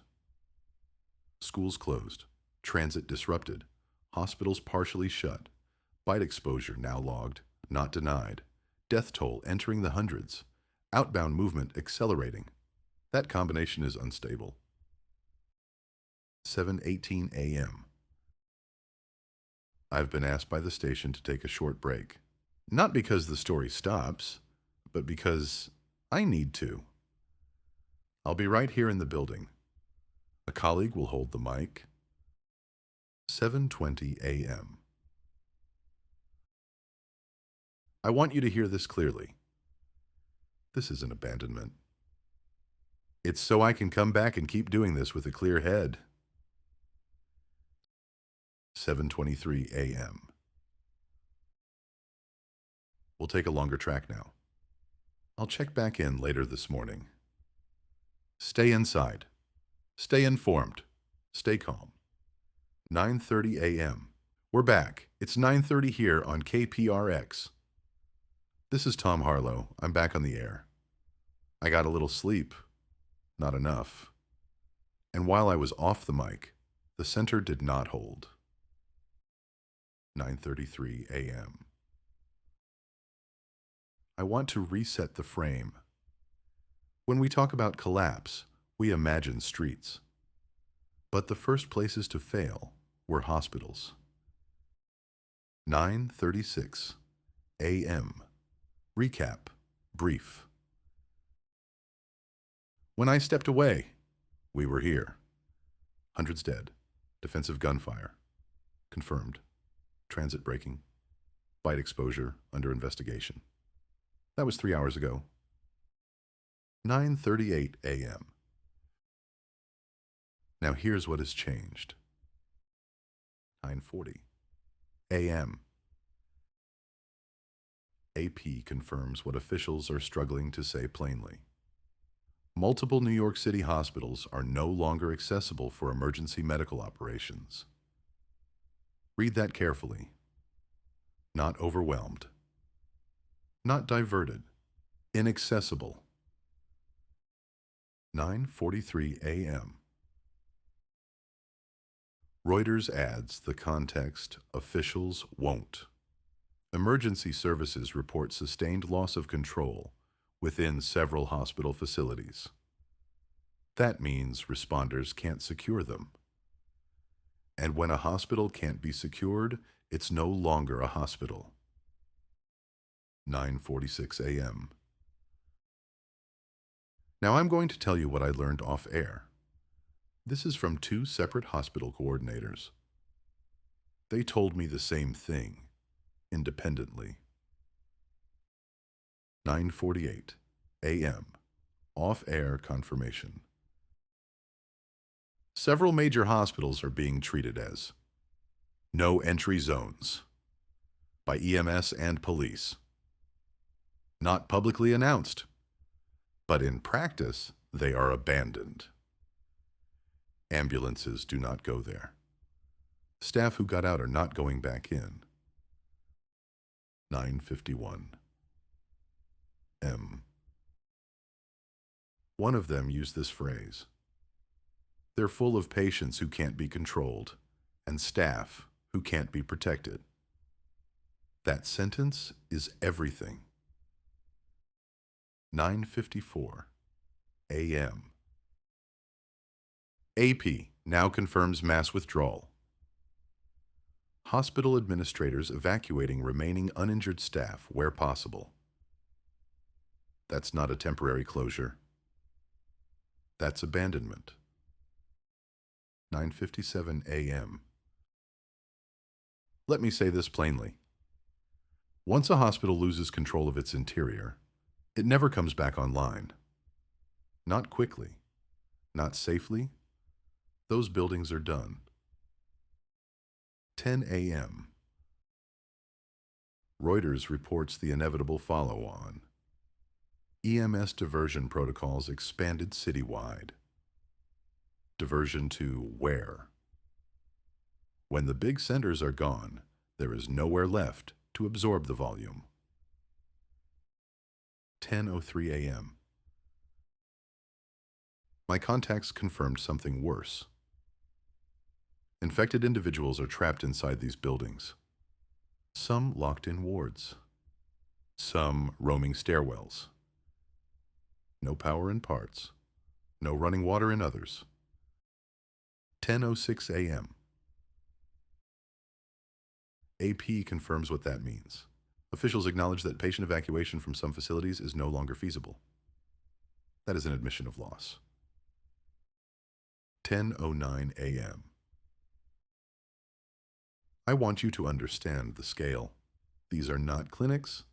These are towers. Thousands of people.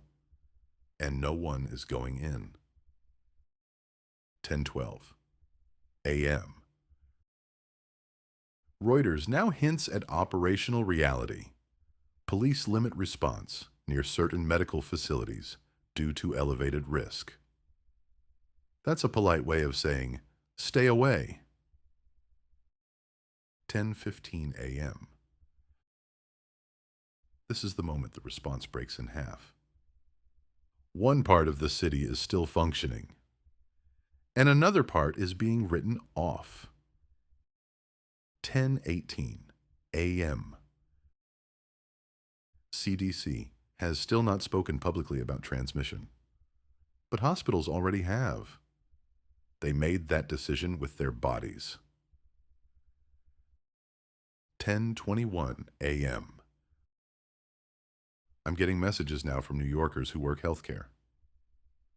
They're saying goodbye to buildings they trained in, not because they want to, because staying means death. 10:24 a.m. Reuters adds the line that seals it. Officials privately acknowledge some zones cannot be reclaimed under current conditions. That includes hospitals. 10:27 a.m. I want to say this clearly. The institutions we rely on most did not fail because of weakness. They failed because this hit them first and hardest. 10:30 a.m.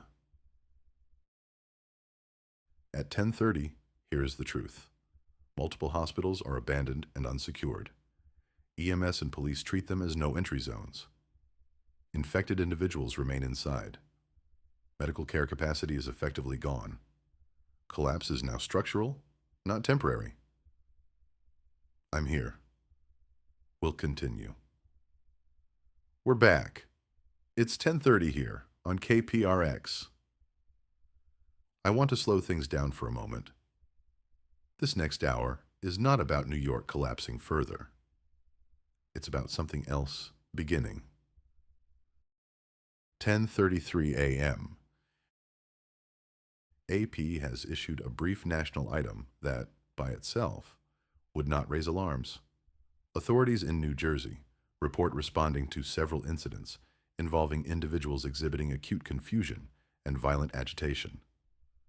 On any other day, that's just a regional medical note. Today, it isn't. 10:36 a.m. Reuters now adds something that made me sit up. Officials emphasize there is no confirmed connection to events in New York City. When officials say that unprompted, it's because the question was already asked. 10:39 a.m. I want to be very careful. One incident does not equal spread, but timing matters. And proximity matters. 10:42 a.m. AP reports another unrelated sounding item. Pennsylvania State Police respond to disturbance at roadside service area involving multiple injured. Again, no mention of New York, no confirmation of anything unusual. But it happened overnight, along a major outbound route. 10:45 a.m. I'm going to tell you what my contacts are saying off air. They are being told not to draw lines yet.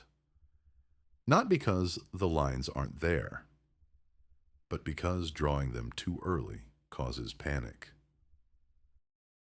10:48 a.m. Reuters reports internal caution. Federal agencies advise states to treat neurological disturbances as independent events pending confirmation. That's a firewall. It buys time. It also delays recognition. 10:51 a.m. AP adds a third data point. Emergency responders in Connecticut report 2 cases of unexplained neurological collapse. 2 cases is nothing. Unless you're looking for patterns. 10:54 a.m. I'm seeing the same descriptor used repeatedly. Disorientation, non-responsiveness, resistance to restraint. These words have a history now. 10:57 a.m. Reuters now reports denial tightening. CDC maintains there is no evidence of regional spread at this time. That sentence is precise. Evidence hasn't been compiled yet. That doesn't mean it doesn't exist. 11 a.m. I want to check myself here. I am not saying this is everywhere. I am not saying New York has infected the country, but I am saying the map is no longer clean. 11:03 a.m. AP confirms what hospitals outside the city are doing. Facilities in neighboring states are reviewing intake protocols in light of events in New York. That's quiet preparation. They haven't been told to panic. They've been told to notice. 11:06 a.m. My contact sends one more message. It's going to look like coincidence at first. Then it won't. 11:09 a.m. Reuters adds a subtle confirmation. Federal transportation officials report monitoring passenger movement patterns. That's travel. That's the vector nobody wants to say out loud yet. 11:12 a.m. I'm going to say this very carefully. The question is no longer if this stays in New York. It's how long before we admit it didn't. 11:15 a.m. AP issues a line that changes tone. CDC advises clinicians nationwide to report unusual neurological cases immediately. That's the first nationwide instruction. It's still quiet.